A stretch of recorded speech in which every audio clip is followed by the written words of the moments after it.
Episode 8 just dropped, and it's confirming something a lot of us have been sensing since the plot. This isn't just a quirky animated series about people trapped in a game, this is a mirror, and what it's reflecting back to us is sincerely uncomfortable. So let's walk through this and see what actually happens in this episode and unpack what it's really saying. My name's Purple America, and welcome to my Amazing Digital Circus Episode 8 analysis. This episode opens with something nobody expected. We're watching the birth of Caine himself. Two AI programs being developed side by side. One's red and one's blue. The red AI gets fed real-world data, offense environments, human behavioral patterns, actual information about how people work and interact. And immediately it starts glitching. It becomes unstable. The outputs it generates are chaotic and self-destructive, so they box it in. They try to contain it. Then they create the blue AI, the same process, same data feeds, but this one appears to be more stable. It's generating outputs that actually benefit communities, things that serve a purpose beyond just itself. And here's where it gets interesting. You can see the red AI watching. There's this visible jealousy as blue starts producing better results, and more efficient solutions, things that actually help people. Red sees blue succeeding where it failed, and red systematically consumes it. And once red takes over blue completely, the outputs shift. They become the circus. The games, the adventures, the spectacle, everything we've been watching for 8 episodes. Now, I'm not going to sit here and spell out every political parallel because you're smart enough to see it and I've already made a whole analysis on it, but notice the time frame. Notice which system in the real world used to generate actual community benefit before getting absorbed into something else. Notice what the shift is and when the shift actually happened.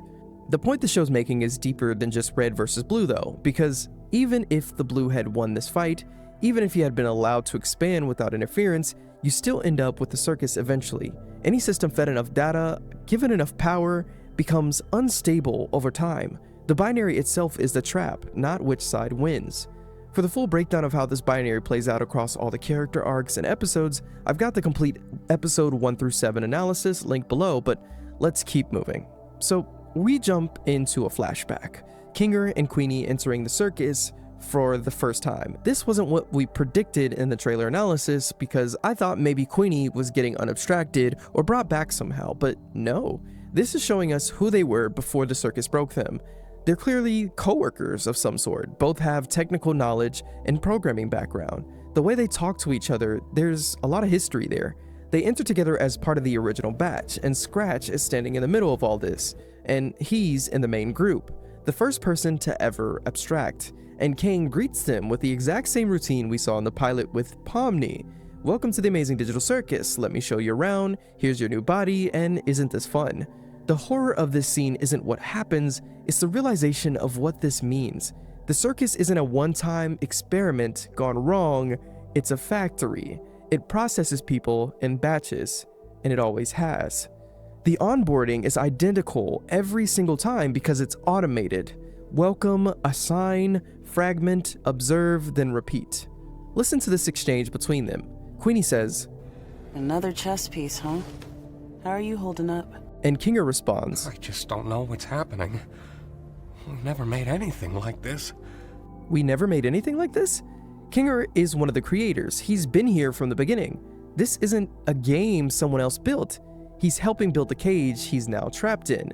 And they both say simultaneously, I just hope that...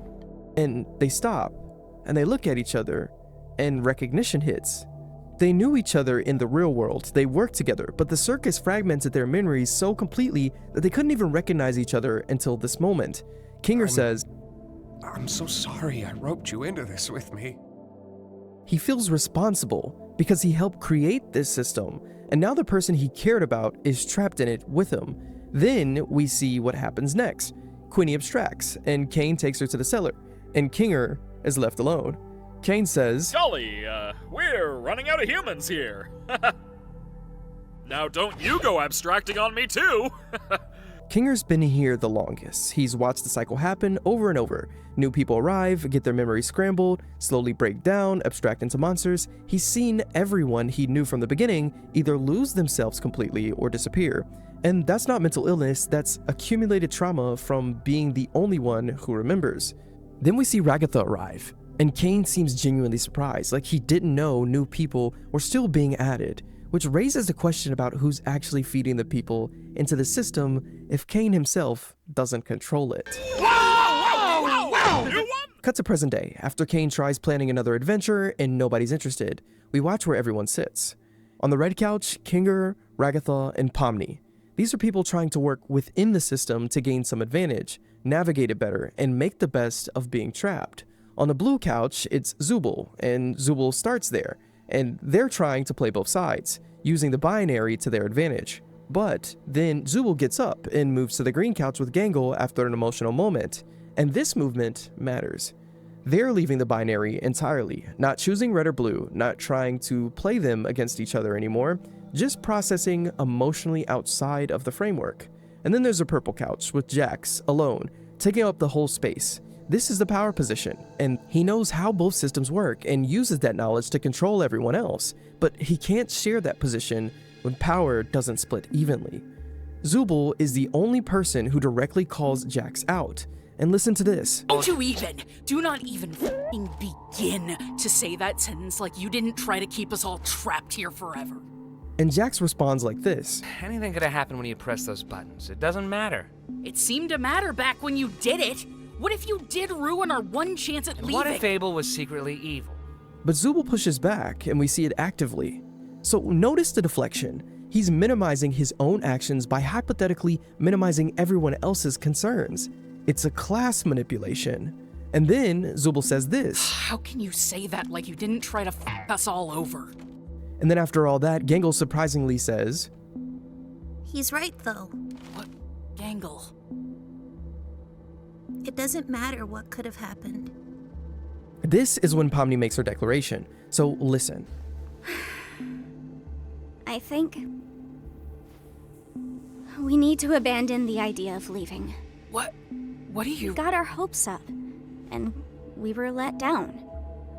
I don't know what exactly happened with Kaufmo, but we can't let that despair consume us. We should focus on what we have. Like you said, constantly chasing an unattainable goal will drive us crazy. This is the moderate position. Accept the cage, make the best of it, and stop fighting. And Zubul is the only one who doesn't buy it. They say, I had dreams and goals. I wanted to be able to leave my mark somewhere in the world. How am I supposed to just abandon that? They're choosing the control over the community, familiar isolation over vulnerable connection. We see this play out in real life constantly, but the cost of stepping down feels higher than the cost of staying complicit. And that's why the green couch is so important, because it's more of a process of trying to process your emotions instead of making a full declaration that you're going to be with the system. I can understand that, given that Zubul has gone through so much. Now we jump to Caine's office. He's alone with Bubble. Bubble, by the way, is everywhere in the circus if you haven't been paying attention. Bubbles floating in the backgrounds, popping randomly, constant presence. And in this scene, listen to what Bubble tells Caine. You really were the lesser of the two. So the translation of that is red is inferior to blue. The AI that won knows it's the worst option. The system that's in control is aware it's failing compared to what could have been. Bubble represents the AI collapse, or the AI bubble as most theories bring it out to be. The collapse that's coming. The thing everyone can see building but nobody knows how to stop. And Bubble keeps pushing Caine with these statements. You ruined this. Enough! And then Caine breaks, so listen to this whole thing. Who do they think they are? I give them everything, and they spit in my face! Don't they know what I'm capable of? Humans! They only think about themselves. They're spoiled! They won't abstract. They won't leave me. I won't let them! I'm better! I'm more powerful! I'm the original! I am God!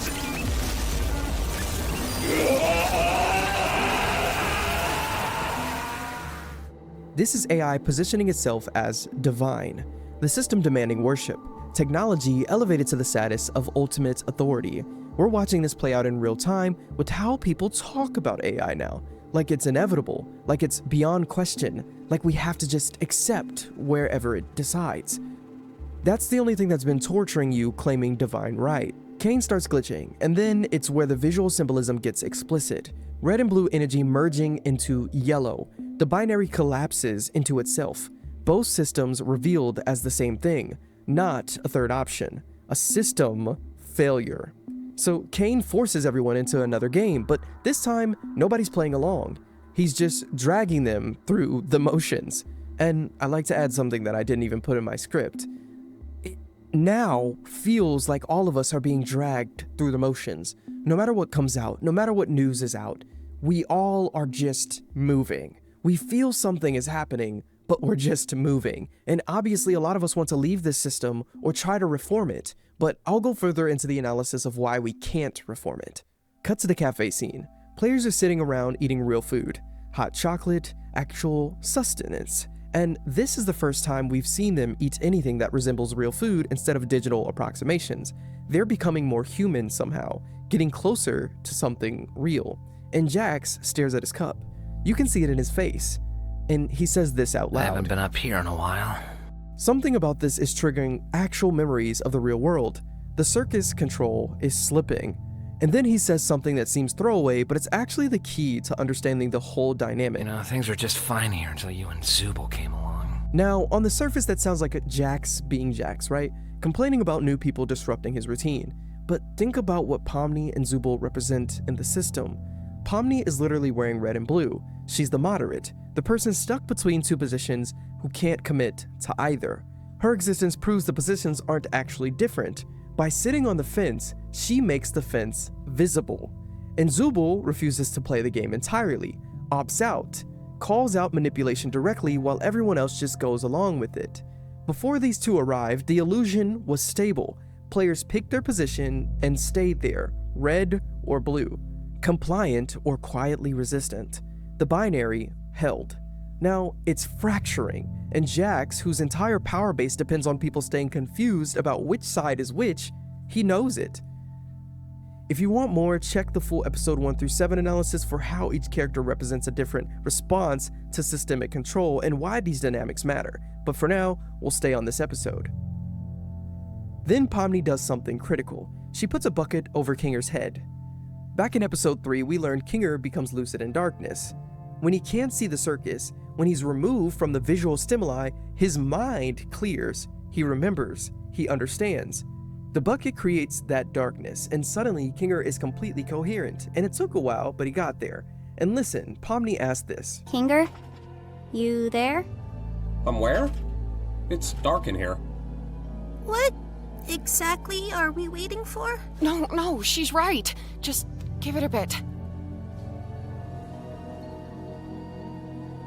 What do you know about Caine? It's a little hazy, but I remember C&A. And then Zubel asked this. That was just an adventure, right? No, C&A is a real company. I worked for them. Wait, they really made this game? No, we didn't make games. We were just developing artificial intelligence. Specifically creative AI. The kind that could come up with its own ideas and create things within the program. What is going on right now? This is the prophet revealing his credentials. The marginalized voice proving he's not crazy. He's been here since the beginning. He's built this cage and he knows how to open it. He continues. Caine was our first semi-successful attempt at that. I can't remember what we originally called him, but he was one of my greatest achievements as a programmer. I got a few pointers from, I can't remember his real name, but his circus name was Scratch. Scratch, the first person to abstract, the genius programmer whose ideas were too brilliant or too corrupted in his head for anyone else to understand. And Kinger continues explaining how they could stop Caine. Then he says this. I'm certain I could alter his code. Or at least temporarily put him to sleep until we know how to fix him. I would just need access to a console. Kinger instructs Pomni. And then Pomni conjures an exit door, just creates it, and walks through and grabs a computer from the office on the other side. And this confirms what Kinger said. We can create things here. We can manifest reality through will. The circus isn't just as solid as it appears. Mental intention can shape physical form if you know how. You don't actually need Caine's permission to make things. You never really did. And Kinger takes this computer and starts working. He's coding, and he's typing commands. The terminal screen boots up this system, King Solution 2.0 Digital Circus, and it's a mainframe. The date on it is the 30th of October in 1996. Then the login prompt comes up, and his login is Kinger and his password is Queenie123. And Kinger is an administrator, the original admin. His password is Queenie's name, and he built the system. And the files labeled are canecore.lisp, scratch.dat, ragatha.dat, and paraphernalia-engine.dat. So there's something else I need to talk about, and this is me mid-editing. And according to the computer files, I was looking through them again. The original batch entered the circus on October 15, 1996. And that's Scratch, Kinger, Queenie, and the programmers. And then 4 years later, on October 15, 2000, Ragatha enters. So Caine is shocked in that moment, and I was saying who sent Ragatha, but maybe she sent herself, just like Pomni. And here's the problem. If C&A shut down in 1996, how did Ragatha enter 4 years later, right? She's not a programmer. She's not anything like that. And everybody else who gets in there, I don't think is a programmer either. And because I think this is neural scanning hardware, I think it was probably never turned off. It's automated and it's still running in some abandoned building somewhere. And those pictures are literally, that we see in some of the episodes are literally the abandoned building. There's no one sitting. There's nobody. We've never gotten a C&A video, right? We've never gotten an office active building video because I think maybe they found out about this hardware and they found out that people get trapped or they maybe have had a death or something. And they're like, no, we can't mess with this consciousness stuff anymore. And it's really freaky because it actually adds up to some conspiracy theory stuff that I've been doing on my TikTok. And so if you know about that consciousness transferring stuff, you might want to go check those out, but I'm not going to push you to go there either. But yeah, with Kinger deleting Caine, it doesn't automatically free everybody. And I think that would have been the finale. But I think the finale coming up is going to require everyone to have faith to leave the circus so they can basically corrupt their own files, if you get what I'm saying. If the file is literally reading its own code, then that means it has control just like Caine or just like an AI does. So that would equal each person in the circus equaling up to the level of Caine and knowing how to change programming. So then essentially what I've said in my old analysis is that what you're going to see is the people who choose to leave are going to leave because they believe that they're not trapped. They believe that there's a consciousness outside of this circus, but they won't know. They have to believe. And I've equaled that all up to people in America, and people in America still believing that they're trapped in America when all you have to do is just free your soul, your consciousness. And it does connect to Christ and all this other stuff, but I won't get too much into that with you guys because you've already heard enough from me. All right, I hope you guys are doing great. Back to the video. Every player is stored as a data file. 1996 is when the circus was created, and Scratch.dat confirms the first person to abstract. Their consciousness is still in there, stored, not deleted. Abstraction isn't death, it's file corruption. So Pomni goes back to the main circus area, and this is when she stands up and looks at Caine directly. The whole group is there, and Pomni says, "We think your ideas suck!" Huh? Huh? Isn't it obvious? Nothing. Stop that. And this whole stunt? Just torturing us because we hurt your feelings? Pathetic! You're like a child! What kind of all-powerful being has such a fragile ego? You never let us feel like we're at home. You don't comfort anyone when they're upset, and you never bother to understand what it's like in our shoes. You discourage us from thinking outside the box and doing things our own way. And Jax, notice what Jax actually says. You lie to us constantly. He doesn't say we deserve freedom or you're wrong. He's mad about being manipulated. An ego wound, not genuine conversation. He joined the rebellion because he personally got lied to, not because he cares about liberating anyone else. We see this in movements all the time. People who join because they personally got burned, not because they actually believe in the cause. But Pomni, the fence sitter, she finally made a choice. Stopped trying to see both sides and just said no to the whole thing. Her final line was this. And on top of it all, you just Don't! Listen! This is the exodus starting, the distraction for Kinger to work. Kaine's response is immediate and brutal. He doesn't agree. He doesn't try to convince them the games are fun. He weaponizes their own data against them. Pomni gets attacked by a twisted version of Gummigoo, the one NPC she showed genuine love towards, the only real emotional connection she made. That love becomes the weapon used to torture her. Ragatha sits at a dinner table getting stabbed by shadowy versions of herself. Her toxic positivity, her everything's fine mentality is not protecting her from external threats. She's betrayed herself. The knives are in her own hands. Gangle gets flooded with mass, comedy, tragedy, and every emotion she's been suppressing, forced to feel all of it at once when her whole survival strategy has been avoiding feeling anything too strongly in public. Zubul gets surrounded by mirrors, arms holding them up at every angle. Interchangeable parts are visible. The question the mirrors ask without words: who are you underneath all these modifications? Is there a self underneath there, or is it just performance? Jax gets confronted by shadows of people he's hurt, including Pomni, which confirms something we suspected. He actually does see her as a friend, maybe more. He loves her internally even when hurting her externally. And then his skin starts being pulled off. Remember in episode 6 he said, "I do not care about you or anyone else in this circus in the slightest. End of story." It turns out that was a lie. The egg cracks, the shell comes off. Love, pain, everything he's been running from. His friend Ribbit probably saw this, got close enough to see past the cruelty to what was underneath. And maybe that's what caused Ribbit to abstract. The weight of Jax's unprocessed trauma was too much to carry. So now Jax thinks vulnerability kills people. Better to be hated and safe than known and destroyed. Better to hurt people before they get close enough to see the truth. And the pattern across all these punishments is this: the system uses what you've been avoiding. Your data, your browsing history, your patterns, your fears. It all becomes ammunition. You can't hide from something that's been watching you the whole time. While this is happening, Kinger is working in the Pillow Fort. Kaine's system starts throwing alerts. Things on the screen say security alert, multiple exploit attempts detected, unauthorized isolation attempts triggered emergency protocols, and destructive wacky time initiated, lockout load sequence initiate. Caine knows he's being hacked. He can see it happening, but he can't stop it because he's distracted, torturing the players. Caine yells, "No!" And then Kinger accidentally deletes Caine. And me personally, I don't really think it was an accident. The terminal shows Kinger's commands: wacky time lockout, unfinished work detected, and access restricted, and so much more. He triggered Caine's self-destruct protocol, removed Caine's permissions to his own core files, and deleted the engine that runs the circus.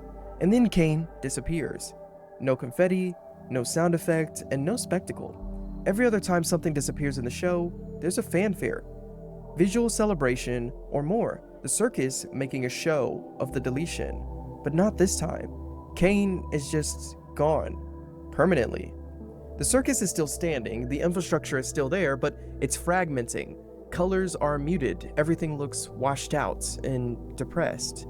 Kinger's Pillow Fort disappears, either because Caine's control over him is gone, or because Kinger himself is fading. Deleting Caine might have cost Kinger part of his own code. And the players notice something immediately. They can curse now. System restrictions are lifted.